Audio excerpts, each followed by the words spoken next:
people around you to your conversion to Islam? It was very surprising for a lot of people. I was probably the person that would be least expected to become Muslim. I'd come from, as I said, a life of being on the streets, being involved with people that are on the streets, being heavily involved in music. I had an extremely bad attitude that I developed through, trauma, had schizophrenic dad.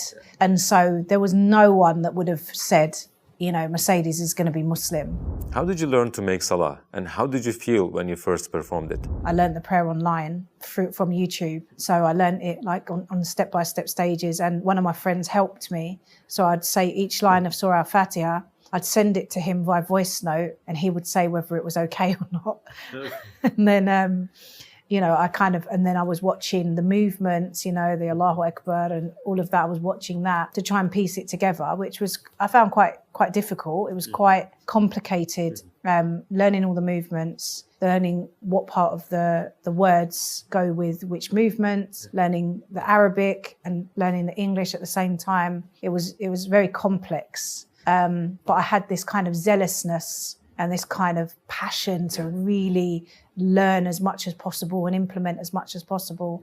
So slowly, I was starting to understand parts of the religion that I had no idea about.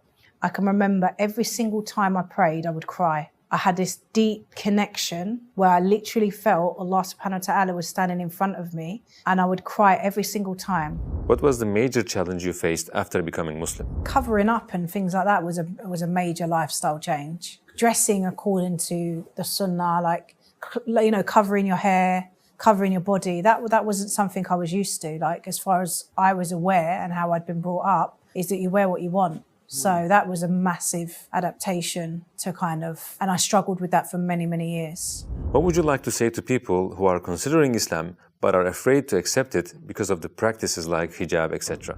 When you're looking into becoming a Muslim, you have to kind of look at building the connection with Allah. So there's a kind of process that needs to be followed in a way that will help you understand why you cover your hair, why you cover your body, why you refrain from doing certain things. So I think what I would advise people that are looking, that are thinking, I want to become Muslim, I believe in Allah, I believe in the sunnah of the Prophet sallallahu alaihi wasallam, but I don't want to cover my hair, but I don't want to give up this, or I don't want to give up that. It will come. The change will happen once you establish that relationship. There were things that I never envisioned myself doing. Covering up was one of them. Stopping partying was another, believe it or not. But as I grew my relationship with Allah, as I learnt the religion, naturally, I just wanted to please my Lord. The focus should be on establishing a relationship with Allah, understanding, Allah's mercy, understanding Allah's love, understanding who Allah really is. Take your time,